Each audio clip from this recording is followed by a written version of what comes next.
Good morning students, Rajeev Gurukul में आप लोग का स्वागत है। स्टूडेंट्स, आज हम पढ़ाएंगे फिजिक्स मॉडल क्वेश्चन। कल आप लोग का एग्जाम है तो फिजिक्स का जो भी क्वेश्चन पूछेगा ऑब्जेक्टिव क्वेश्चन पूछेगा, तो यहाँ से कौन कौन सा ऑब्जेक्टिव आने की संभावना है उसी का हम लोग डिस्कशन करेंगे। स्टूडेंट, अपना कॉपी और पेन उठा लो और पूरा जो जो ऑब्जेक्टिव लिखा रहे हैं उसको लिखते जाओ और पढ़ते जाओ, याद करो। और यहाँ से ऑब्जेक्टिव कल आपका एग्जाम में देखने को मिलेगा। स्टूडेंट, तो फिजिक्स क्लास 11 मॉडल क्वेश्चन आप लोग का जो भी क्वेश्चन आएगा ऑब्जेक्टिव क्वेश्चन आएगा। स्टूडेंट, तो सबसे पहले देखते हैं कि आपसे पूछेगा कि प्रोजेक्टाइल से क्या क्या क्वेश्चन पूछेगा।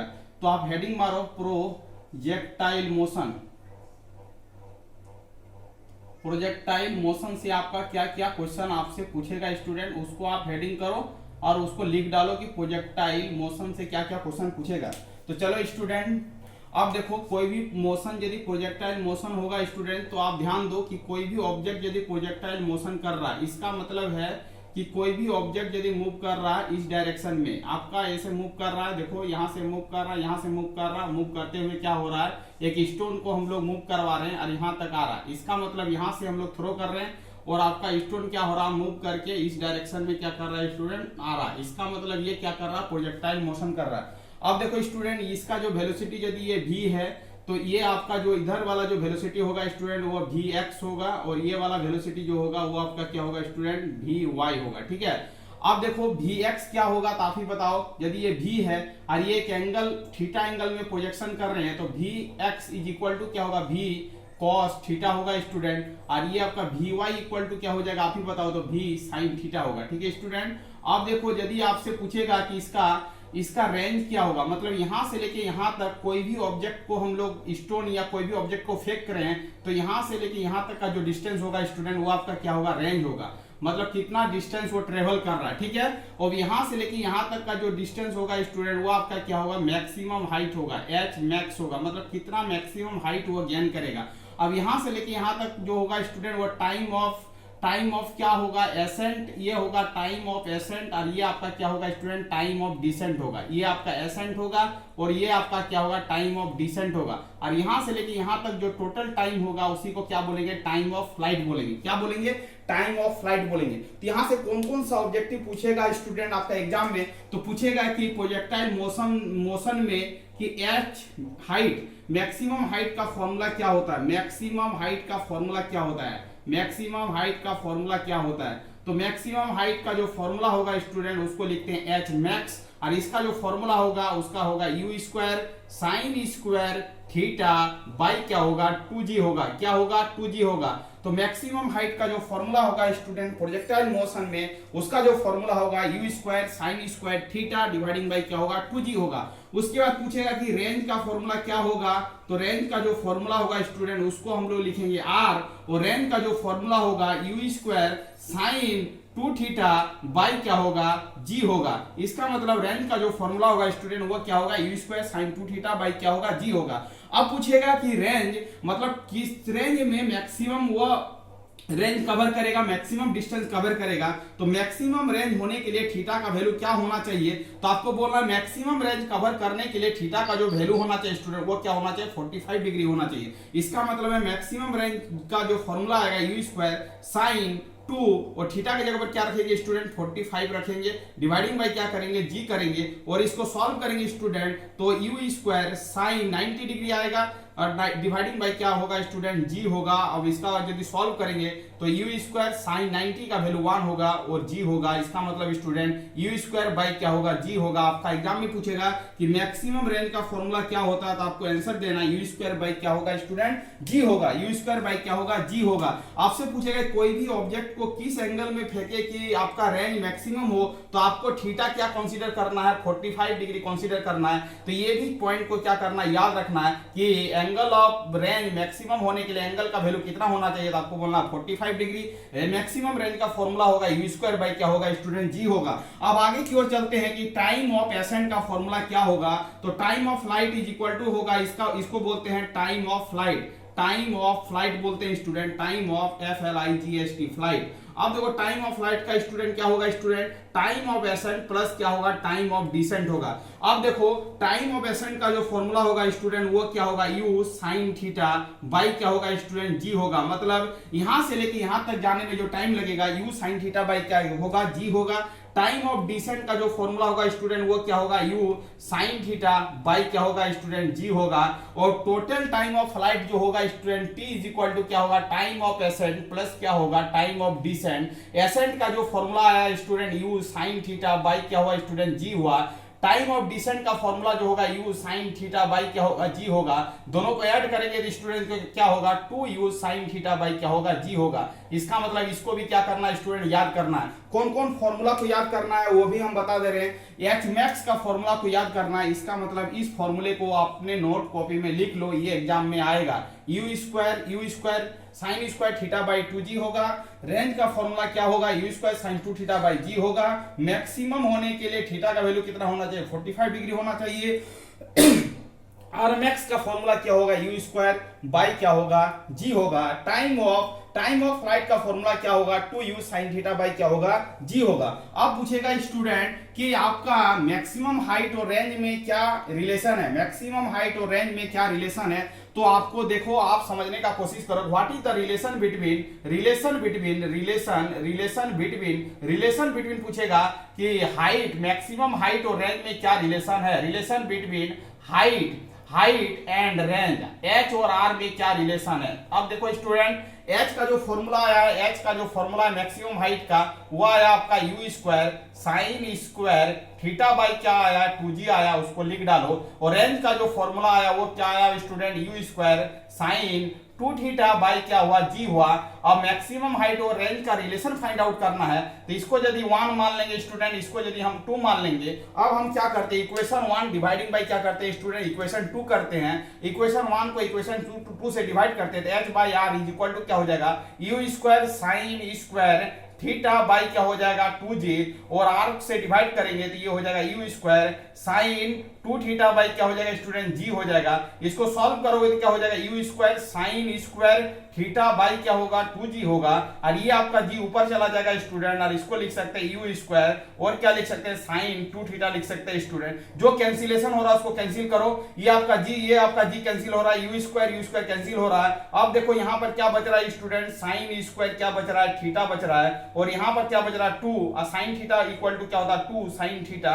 और आपका क्या होता है स्टूडेंट, कॉस थीटा होता है। जो कैंसिलेशन हो रहा है उसको कैंसिल करो, ये साइन थीटा ये स्क्वायर है, ये कैंसिल हो जाएगा, तो आपका क्या बचेगा स्टूडेंट, ऊपर में साइन थीटा बचेगा और नीचे में 4 cos थीटा बचेगा। क्या बचेगा, 4 cos थीटा। इसको सॉल्व करेंगे स्टूडेंट, 1/4 क्या हो जाएगा आपका, tan थीटा हो जाएगा। अब देखो स्टूडेंट, h बाई r का रिलेशन जो आ रहा है वो क्या आ रहा है वो देखो, तो आपका h by r is equal to आ रहा है आपका 1/4, और क्या हो रहा है आपका tan थीटा हो रहा है, tan थीटा हो रहा है। अब इसको क्रॉस मल्टीप्लीकेशन करो तो 4h इज इक्वल टू क्या हो रहा है, r tan थीटा आ रहा, r tan थीटा आ रहा। अब देखो h इज इक्वल टू क्या लिख सकते हैं बताओ, तो r tan थीटा बाई क्या हो जाएगा स्टूडेंट, 4 हो जाएगा। यही आपका क्या हो जाएगा स्टूडेंट, हाइट और रेंज में क्या हो जाएगा, रिलेशन हो जाएगा। यदि आपका रिलेशन पूछे कि हाइट और रेंज में क्या रिलेशन है, तो h by r is equal to 1/4 tan theta होगा, और 4h इज इक्वल टू क्या होगा, r tan थीटा होगा। h इक्वल टू क्या होगा, r tan थीटा बाई क्या होगा, 4 होगा। तो ये रिलेशन को क्या करना है, याद रखना है। ये आपसे पूछेगा प्रोजेक्टाइल मोशन में, यदि आपका प्रॉब्लम आएगा स्टूडेंट तो इतने सारे में से ही आएगा, ज्यादा डिफिकल्ट प्रॉब्लम नहीं आएगा स्टूडेंट। आप ध्यान से देखो कि प्रोजेक्टाइल मोशन में क्या क्या आपका आएगा। इसका मतलब है h इज इक्वल टू क्या हो जाएगा आपका, r tan थीटा बाई क्या हो जाएगा स्टूडेंट, 4 हो जाएगा। इसको भी आप क्या करो, अपने नोट कॉपी में नोट करके रख सकते हो। अब आगे की ओर चलते हैं स्टूडेंट। प्रोजेक्टाइल मोशन के बाद कौन कौन सा चीज आपका एग्जाम में आने की संभावना है, इसको मिटा देते हैं। अब आगे की ओर चलते हैं, आगे का प्रॉब्लम को लेते हैं कि आगे में कौन कौन सा प्रॉब्लम इंपॉर्टेंट है। अब देखो स्टूडेंट, ये प्रोजेक्टाइल का मोशन का प्रॉब्लम हो गया। अब कुछ रिलेशन देख लेते हैं कि न्यूटन्स का फर्स्ट लॉ, न्यूटन्स का सेकंड लॉ और न्यूटन्स का थर्ड लॉ क्या बोलता है। तो न्यूटन्स का फर्स्ट लॉ ये बोलता है कि ईच एंड एवरी बॉडी अपना पोजीशन को तब तक होल्ड करके रखेगा जब तक कोई उसमें एक्सटर्नल फोर्स न लगे। इसका मतलब है प्रत्येक वस्तु अपनी पूर्ण की अवस्था को तब तक बनाए रखना चाहती है जब तक कोई उसमें एक्सटर्नल बल न लगे। उसको क्या बोलेंगे स्टूडेंट, न्यूटन्स का फर्स्ट लॉ बोलेंगे। और न्यूटन्स का सेकंड लॉ बोलते हैं rate of change of momentum is known as the क्या बोलेंगे, न्यूटन्स का सेकंड लॉ बोलेंगे। न्यूटन्स का थर्ड लॉ को क्या बोलेंगे कि एवरी एक्शन के प्रति क्या होता है, रिएक्शन होता है। तो एक्शन इज इक्वल टू क्या होगा, रिएक्शन होगा। तो ये भी चीज को क्या करना, याद रखना है। तो न्यूटन्स का जो फर्स्ट लॉ होता है वो किस पर निर्भर करता है, तो आपको बोलना इनर्शिया पर निर्भर करता है। और पूछेगा कि इनर्शिया किस पर निर्भर करता है, तो इनर्शिया मास पर निर्भर करता है। जिसका मास ज्यादा होगा उसका इनर्शिया क्या होगा, स्टूडेंट, ज्यादा होगा। इसका मतलब है कि आपसे एग्जाम में पूछेगा कि इनर्शिया किस पर निर्भर करता है, तो आपको बोलना मास पर निर्भर करता है। इनर्शिया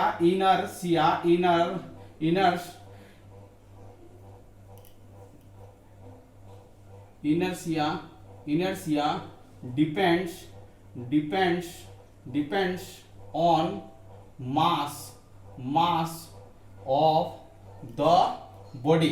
मतलब इनर्शिया किस पर निर्भर करता है स्टूडेंट, तो आपको बोलना मास ऑफ द बॉडी पर निर्भर करता है। Depends on mass of the body, body का मास पर निर्भर करेगा। जिस बॉडी का मास ज्यादा होगा उसका इनर्शिया क्या होगा स्टूडेंट, ज्यादा होगा। चलो, न्यूटन्स का सेकंड लॉ का फॉर्मूला क्या होता है, तो बोलना है कि फोर्स इज इक्वल टू क्या होता है, rate of change of momentum. Dp by क्या होता है स्टूडेंट, डीटी होता है। Rate of change of momentum is known as the Newton's का सेकंड लॉ। अब देखो फोर्स को यदि ब्रेक करेंगे स्टूडेंट तो डी बाई क्या होगा, dt होगा। अब यहां पर लिखेंगे फाइनल मोमेंटम माइनस क्या लिखेंगे, इनिशियल मोमेंटम। अब देखो स्टूडेंट d बाई क्या लिखेंगे, dt लिखेंगे स्टूडेंट। और यहां पर क्या लिखेंगे आप ही बताओ, तो फाइनल मोमेंटम को m भी लिखते हैं और इनिशियल मोमेंट को mu लिखते हैं। ठीक है स्टूडेंट। अब देखो चीजों को समझो, आपका मास दोनों में है तो मास को बाहर कर लेते हैं, तो d बाई dt हो जाएगा। और ये आपका क्या हो जाएगा, v हो जाएगा, ये आपका v हो जाएगा, ये आपका क्या हो जाएगा स्टूडेंट, u हो जाएगा। इसका मतलब है ये आपका मास हो गया। अब देखो ये आपका क्या हो गया, ये वेलोसिटी हो गया, dv माइनस du बाई क्या होगा आपका, dt होगा। चलो स्टूडेंट, अब ये क्या लिख सकते हैं आप ही बताओ, तो ये m हो जाएगा और इसको dv माइनस du dividing by dt is equal to क्या हो जाएगा, a हो जाएगा। इसका मतलब है स्टूडेंट्स आपका जो फॉर्मूला आएगा फोर्स इज इक्वल टू क्या होगा, m इंटू क्या होगा, a होगा। यही आपका क्या हो जाएगा स्टूडेंट, न्यूटन्स का फॉर्मूला हो जाएगा। न्यूटन्स का फॉर्मूला कहां से आता है, rate of change of momentum, dp by dt होता है। ये d momentum, final momentum minus initial momentum, m भी लिखेंगे, mu लिखेंगे, m कांस्टेंट हो जाएगा। ये आपका क्या हो जाएगा, dv माइनस u हो जाएगा। अब देखो dv माइनस du by dt is equal to क्या हो जाएगा, a हो जाएगा। अब f इक्वल टू क्या हो गया स्टूडेंट, ma हो गया। इसका मतलब है कि फोर्स का जो फॉर्मूला होगा m इंटू क्या होगा, a होगा। ये आपको क्या करना है, याद रखना है। अब देखो स्टूडेंट्स, एवरी एक्शन के प्रतिरूप क्या होता है, action is force is equal to क्या होता है, रिएक्शन फोर्स होता है। तो कुछ इसका एग्जांपल पूछेगा, एग्जांपल से पूछेगा तो आपको एग्जांपल से इसको देखना है कि जैसे बोलेगा कि जब हम लोग नाव से उतरते हैं तो नाव पीछे की ओर जाता है, इसका मतलब कौन सी न्यूटन्स लगता है, तो आपको बोलना है न्यूटन्स का थर्ड लॉ लगता है। क्या लगता है, न्यूटन्स का थर्ड लॉ लगता है। ठीक है स्टूडेंट। अब आगे की ओर चलते हैं, आगे का कुछ प्रॉब्लम को लेते हैं देखते हुए। अब देखो स्टूडेंट्स, आपसे पूछेगा कि कुछ रिलेशन पूछेगा, आपसे पूछेगा कि न्यूटन्स लॉ ऑफ मोशन में क्या क्या रिलेशन है। तो न्यूटन्स लॉ ऑफ मोशन का रिलेशन, तो आपका जो फर्स्ट लॉ होता है स्टूडेंट वो आपका क्या होता है, v इज इक्वल टू क्या होता है, u प्लस क्या होता है, at होता है। यहां से प्रॉब्लम आएगा तो यदि v minus u is equal to क्या लिख सकते हैं, at लिख सकते हैं। v माइनस u बाई क्या लिखेंगे, t इज इक्वल टू क्या लिखेंगे, a लिखेंगे। तो यदि आपसे ये फॉर्मूला पूछेगा कि न्यूटन्स लॉ ऑफ मोशन का फर्स्ट लॉ क्या है, ये न्यूटन्स मोशन का फर्स्ट लॉ है। ये क्या है, मोशन का फर्स्ट लॉ है। ठीक है, न्यूटन्स मोशन का फर्स्ट लॉ है। ठीक है। अब देखो सेकंड लॉ पूछेगा स्टूडेंट, तो आपको याद रखना है s इज इक्वल टू क्या होता है, ut प्लस क्या होता है, हाफ at स्क्वायर होता है। आप पूछोगे कि s क्या होता है, तो s हो जाएगा आपका डिस्प्लेसमेंट, ये हो जाएगा आपका स्टूडेंट डिस्प्लेसमेंट हो जाएगा। ये आपका क्या हो जाएगा, डिस्प्लेसमेंट हो जाएगा। ठीक है। u जो हो जाएगा वो क्या हो जाएगा, इनिशियल वेलोसिटी हो जाएगा। क्या हो जाएगा, इनिशियल वेलोसिटी हो जाएगा, इनिशियल वेलोसिटी हो जाएगा। ठीक है। a जो हो जाएगा एक्सीलरेशन हो जाएगा। a जो होगा स्टूडेंट वो क्या होगा, एक्सीलरेशन होगा। ठीक है। और t जो होगा स्टूडेंट वो आपका क्या हो जाएगा, टाइम हो जाएगा। ठीक है। यहाँ पर v जो होगा फाइनल वेलोसिटी होगा, u जो होगा इनिशियल वेलोसिटी होगा, t जो होगा टाइम होगा। अब ये क्या है, सेकंड लॉ है। ये आपका क्या, मोशन का सेकंड लॉ इसको बोलते हैं स्टूडेंट। अब देखो थर्ड लॉ क्या है, तो थर्ड लॉ है v square is equal to क्या होता है, u स्क्वायर प्लस क्या होता है, 2as होता है। इसका मतलब v जो होगा स्टूडेंट वो आपका क्या होगा, फाइनल वेलोसिटी होगा। क्या होगा आपका, फाइनल वेलोसिटी होगा। क्या होगा, फाइनल वेलोसिटी होगा, v को फाइनल वेलोसिटी बोलेंगे, u को हम लोग क्या बोलेंगे, इनिशियल वेलोसिटी बोलेंगे। क्या बोलेंगे, इनिशियल वेलोसिटी बोलेंगे। क्या बोलेंगे, इनिशियल वेलोसिटी बोलेंगे। a को क्या बोलेंगे स्टूडेंट, एक्सीलरेशन, ACCELERATION एक्सीलरेशन बोलेंगे। और s को क्या बोलेंगे स्टूडेंट, डिस्प्लेसमेंट बोलेंगे। क्या बोलेंगे, डिस्प्लेसमेंट बोलेंगे। ठीक है स्टूडेंट, यहां तक आपको क्या करना है, आपको याद रखना है। आपसे पूछेगा कि which one of the relation is correct, तो तीनों रिलेशन में से कोई एक ऑब्जेक्टिव दिया जाएगा, तो आपको देखना है v square is equal to u square plus 2as है, s equal to ut plus half at square होता है, v equal to u plus at होता है। ये तीनों इक्वेशन को क्या करना है, याद रखना है। यहाँ से प्रॉब्लम पूछा जा सकता है। अब देखो स्टूडेंट, आगे की ओर चलते हैं, आगे का कुछ प्रॉब्लम को लेते हैं। आगे में कौन कौन सा इंपॉर्टेंट है, तो आपसे पूछेगा कि what is the formula of the average velocity. Average velocity और एवरेज स्पीड में क्या फॉर्मूला है, और उससे आपका प्रॉब्लम पूछेगा तो आप कैसे बनाओगे। तो सबसे पहले देखो कि फॉर्मूला क्या होता है एवरेज वेलोसिटी का। तो चलो स्टूडेंट, आप फॉर्मूला लिखो। तो एवरेज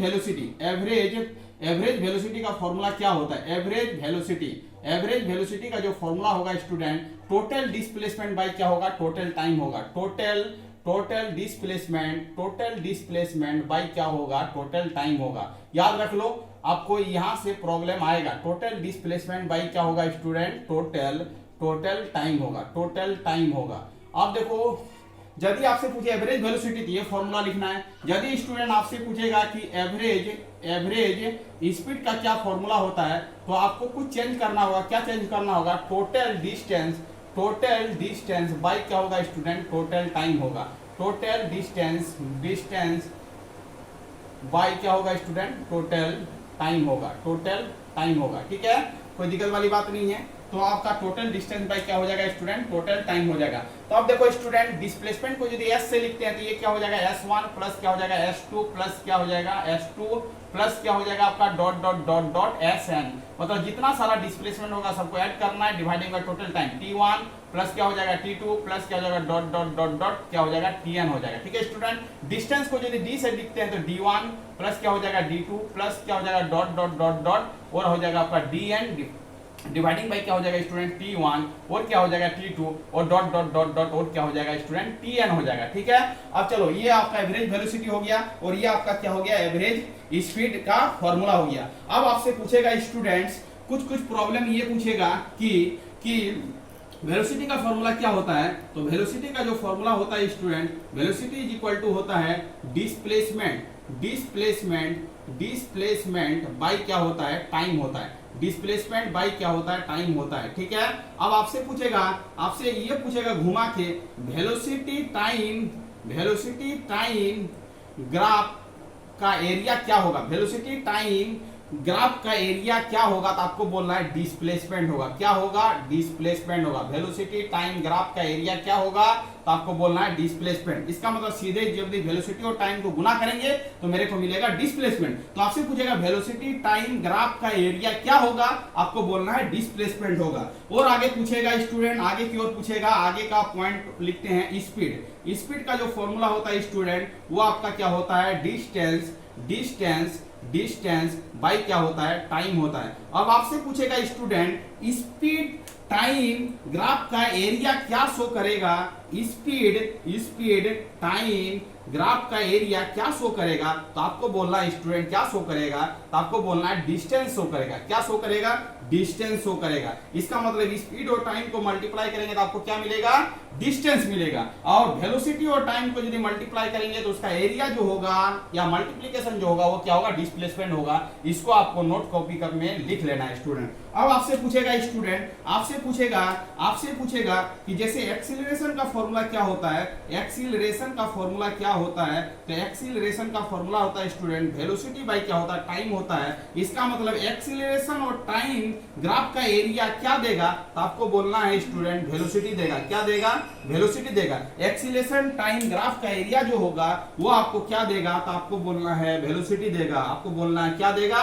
वेलोसिटी देगा। इसको भी क्या करना है, टिक आउट करना है। अब क्वेश्चन पूछेगा स्टूडेंट कि आपसे पूछेगा कि फोर्स और डिस्प्लेसमेंट ग्राफ का एरिया क्या देगा। तो फोर्स और डिस्प्लेसमेंट ग्राफ का एरिया क्या देगा, डिस्प्लेसमेंट ग्राफ का एरिया क्या देगा, तो आपको बोलना है स्टूडेंट क्या देगा, वर्क डन देगा। क्या देगा, वर्क डन देगा। क्या देगा, वर्क डन देगा। ये आपका आएगा 100% श्योर है। फोर्स डिस्प्लेसमेंट का ग्राफ का मल्टीप्लीकेशन मतलब फोर्स और डिस्प्लेसमेंट का एरिया मतलब दोनों को मल्टीप्लाई करेंगे तो क्या मिलेगा, वर्क डन मिलेगा। क्या मिलेगा, वर्क डन मिलेगा। इसको भी क्या करना है स्टूडेंट, याद रखना है। आगे में इस फॉर्मूले का यूज करके हम लोग क्या करेंगे स्टूडेंट, प्रॉब्लम बनाएंगे। यहां से आपका प्रॉब्लम आने की संभावना बहुत ज्यादा है। तो आगे की ओर चलते हैं स्टूडेंट। अब एक प्रॉब्लम लेते हैं बेहतरीन। अब देखो समझने का कोशिश करो ये वो प्रॉब्लम का सॉल्यूशन क्या होगा। चलो आप स्टूडेंट अब देखो एवरेज वेलोसिटी का फॉर्मूला क्या होगा। अब देखो एक प्रॉब्लम लेते हैं। इस तरह का प्रॉब्लम आपका एग्जाम में पूछेगा।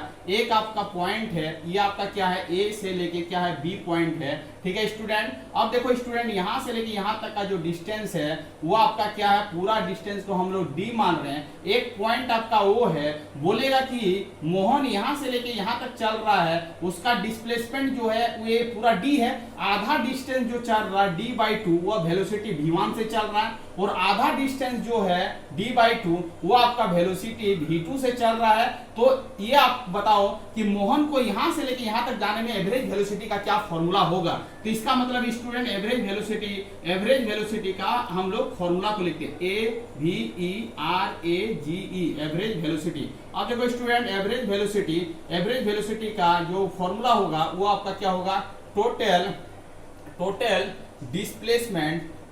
डिस्प्लेसमेंट बाय क्या होगा स्टूडेंट, टोटल टाइम होगा। क्या होगा, टोटल डिस्प्लेसमेंट बाय क्या होगा, टोटल टाइम होगा। अब देखो स्टूडेंट टोटल डिस्प्लेसमेंट, तो मोहन को ए से ओ जाने में टोटल डिस्प्लेसमेंट कितना लग रहा है आप ही बताओ, d/2 लग रहा है। अब मोहन को ओ से बी जाने में कितना डिस्टेंस लग रहा है, d/2 लग रहा है। ठीक है, तो अब देखो आपका डिस्टेंस यहां से लेके यहां तक d/2 है, फिर यहां से लेके यहां तक क्या है, d/2 है, और यहां से लेके यहां तक जो टाइम लग रहा है वो t1 लग रहा है स्टूडेंट, और यहां से लेके यहां तक जो टाइम लग रहा है उसको क्या लग रहा है, t2 लग रहा है। इसका मतलब यहां पर लिखेंगे t1 और यहां पर क्या लिखेंगे, t2 लिखेंगे। अब देखो स्टूडेंट एक फॉर्मूला होता है वेलोसिटी इज इक्वल टू क्या होता है, डिस्प्लेसमेंट बाय क्या होता है, टाइम, और टाइम इक्वल टू क्या हो जाएगा, डिस्प्लेसमेंट बाय वेलोसिटी हो जाएगा। अब देखो स्टूडेंट्स आप समझने का कोशिश करो कि ये d/2 है, ये d/2 है, तो ये आपका क्या हो जाएगा, आपका इसको सॉल्व कर लेंगे तो 2d बाई क्या हो जाएगा, 2 हो जाएगा, और यहां से t1 का वैल्यू निकालेंगे तो t1 का जो वैल्यू होगा स्टूडेंट, डिस्टेंस क्या हो जाएगा आपका d/2 हो जाएगा, और उस केस में वेलोसिटी जो लग रहा है v1 लग रहा है, इस केस में डिस्टेंस क्या d/2 है, और इस केस में जो वेलोसिटी लग रहा है स्टूडेंट वो v2 लग रहा है। अब देखो इसको सॉल्व करो, और सॉल्व करके जो कैंसिलेशन होगा उसको कैंसिल कर लेंगे। अब देखो 2d है स्टूडेंट, ये आपका क्या है 2 है। अब देखो स्टूडेंट ये आपका क्या हो जाएगा, ये आपका हो जाएगा d/2, और ये आपका हो जाएगा v2, और ये आपका हो जाएगा d/2, ये हो जाएगा v1, और ये हो जाएगा स्टूडेंट v1 गुना क्या हो जाएगा v2। अब देखो स्टूडेंट जो कैंसिलेशन हो रहा है उसको क्या कर रहे हैं, कैंसिलेशन कर रहे हैं। चलो यहाँ पर 2d बाई क्या है 2 है, यहाँ पर क्या है d/2 कॉमन आ जाएगा, तो यहाँ पर हो जाएगा v1, और यहाँ पर हो जाएगा स्टूडेंट v2, और यहाँ पर हो जाएगा v1 गुना क्या हो जाएगा v2। अब देखो स्टूडेंट ये आपका क्या हो जाएगा 2d बाई क्या हो जाएगा 2।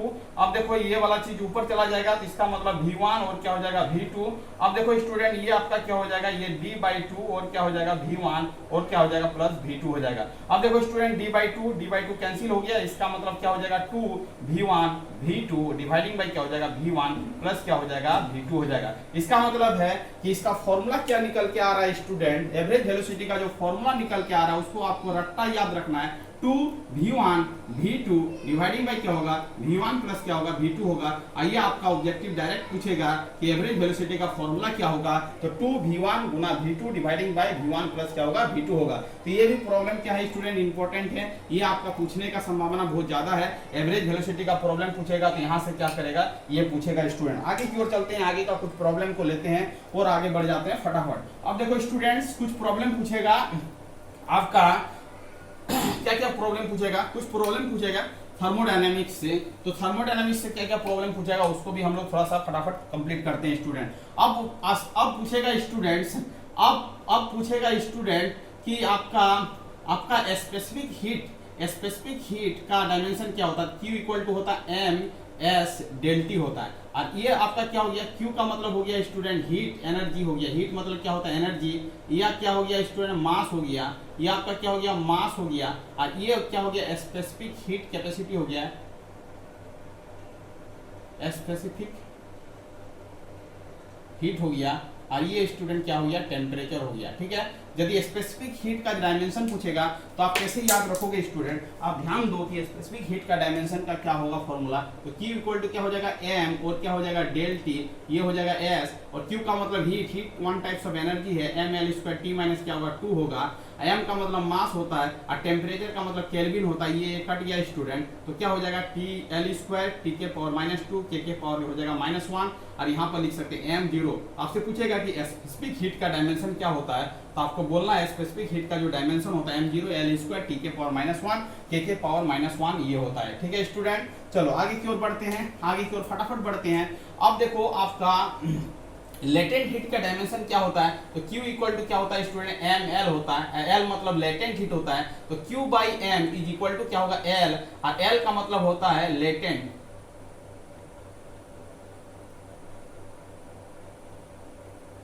लेटेंट हीट, L का मतलब क्या होता है स्टूडेंट, लेटेंट हीट। चलो अब देखो, अब देखो Q का मतलब एनर्जी, तो क्या हो जाएगा ml² T माइनस क्या हो जाएगा 2 हो जाएगा, ये आपका क्या हो गया मास हो गया। ठीक है, तो लेटेंट हीट का जो फॉर्मूला होगा स्टूडेंट, मास मास कैंसिल हो गया, तो L² और T के पावर क्या होगा -2 होगा, ये आपका क्या हो जाएगा लेटेंट हीट का फॉर्मूला हो जाएगा।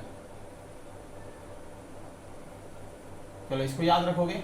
चलो लेटेंट हीट का भी फॉर्मूला हम बता चुके हैं स्टूडेंट। अब पूछेगा कि फर्स्ट लॉ ऑफ थर्मोडायनेमिक्स क्या है, तो फर्स्ट लॉ ऑफ थर्मोडायनेमिक्स का मतलब होता है स्टूडेंट, उसका स्टेटमेंट होता है कि del Q is equal to क्या होता है, डेल U प्लस क्या होता है डेल W होता है। ये स्टेटमेंट को क्या करना है, याद रखना है, ये इसको बोलते हैं फर्स्ट लॉ ऑफ थर्मोडायनेमिक्स। इसको क्या बोलते हैं student, first law of thermodynamics,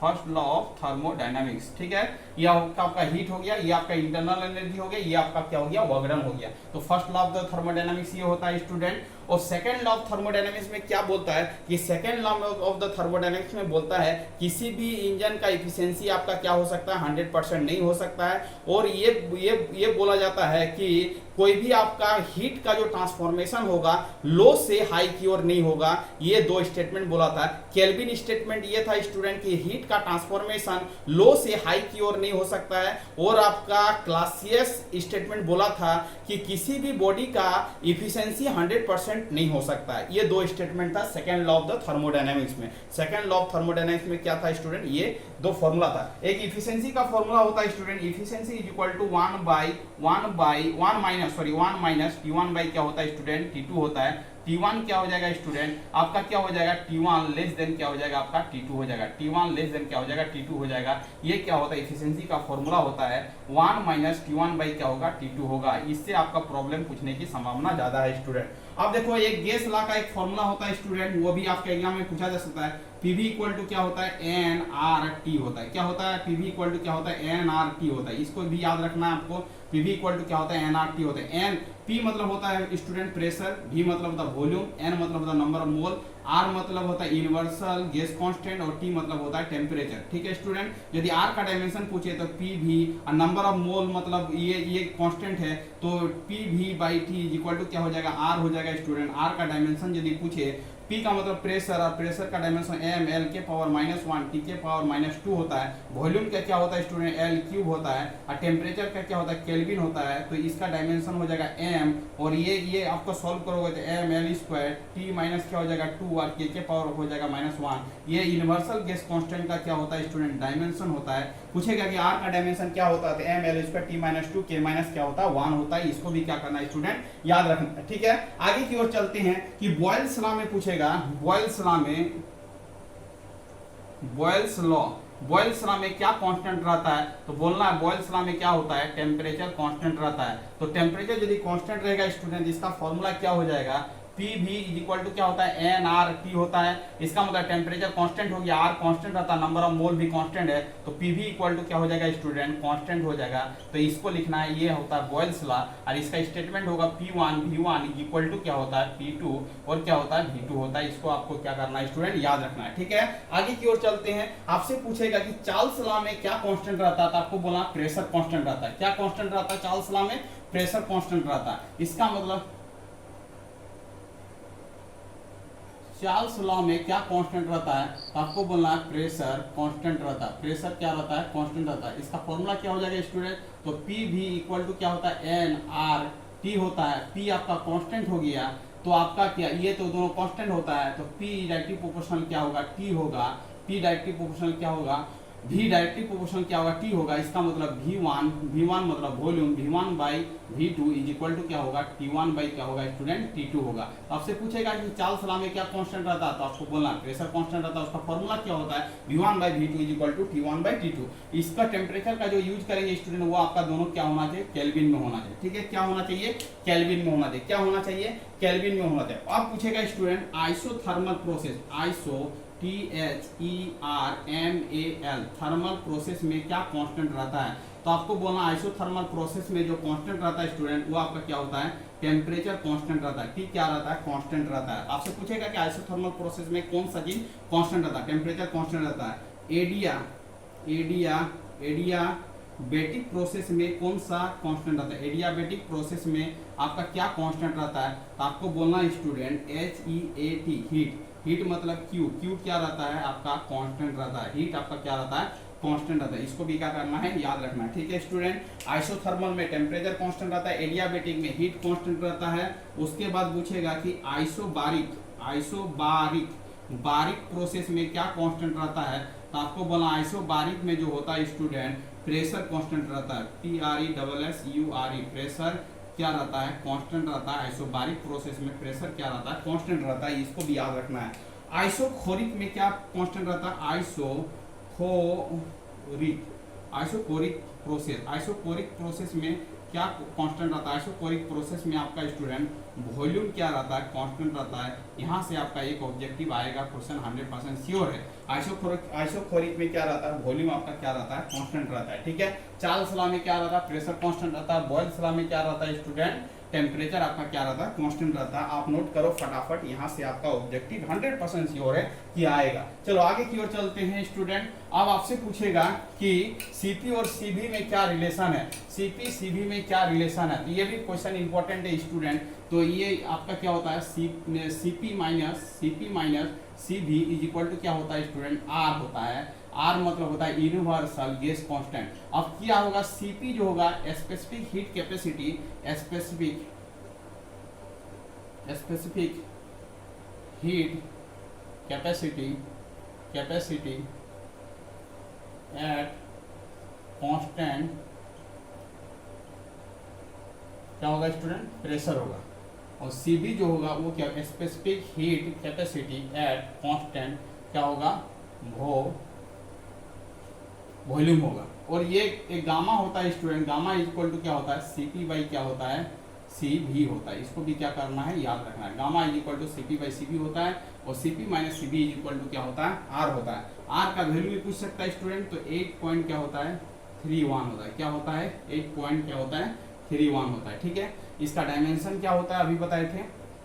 इसका डायमेंशन क्या होता है, इसका डायमेंशन अभी निकाले, पीवी इक्वल टू क्या बताए थे, एन आर टी बताए थे। प्रेशर मतलब क्या होता है स्टूडेंट, एम एल के पावर -1 टी के पावर -2। वॉल्यूम का क्या होता है, एल क्यू होता है। एन नंबर ऑफ मोल है, और टेम्परेचर का मतलब केल्विन होता है, ये आपका आर होगा। एन का तो 1 नंबर ऑफ मोल है, तो उसको 1 कंसीडर कर लेंगे। अब देखो एम हो जाएगा, ये आपका क्या हो जाएगा, एल स्क्वायर टी के पावर -2, और ये क्या हो जाएगा स्टूडेंट, टी के पावर -1 आर हो जाएगा। ठीक है, इसका मतलब स्टूडेंट ये आपका इसका डायमेंशन जो होगा स्टूडेंट, इसका यूनिट जो होगा जूल, और एन का मतलब क्या हो गया बताओ, जूल। अब ये हो गया मोल, और टेम्परेचर का क्या हो गया, केल्विन। तो आर का यूनिट भी पूछेगा स्टूडेंट, तो ये क्या हो जाएगा, जूल, और क्या हो जाएगा, मोल इनवर्स, और क्या हो जाएगा, केल्विन इनवर्स। इसको याद रखना है, 8.31 joule mole inverse kelvin inverse होगा, इसका वैल्यू होगा स्टूडेंट। ये आपका क्या है, इनवर्सल वैल्यू है, इनवर्सल कांस्टेंट है। तो बोलेंगे what is the value of R, तो 8.31 जूल मोल इनवर्स, और क्या हो जाएगा स्टूडेंट, केल्विन इनवर्स हो जाएगा स्टूडेंट। ठीक है, तो ये भी प्रॉब्लम आपसे क्या पूछा जा सकता है। ठीक है, तो इतना सारा प्रॉब्लम को आज क्या करना है स्टूडेंट, रिवीजन मार लेना है। इतने सारे ही प्रॉब्लम, इतने सारे टॉपिक्स में ही आपका प्रॉब्लम आएगा student. Thank you student, video के यहीं पर एंड करते हैं। यदि कोई चैनल में नए आए तो क्या करना है स्टूडेंट, चैनल को सब्सक्राइब कर लेना है। आपको ज़्यादा से ज़्यादा क्या होगा स्टूडेंट, बेनिफिट होगा। वंदे मातरम स्टूडेंट, वीडियो के यहीं पर एंड करते हैं।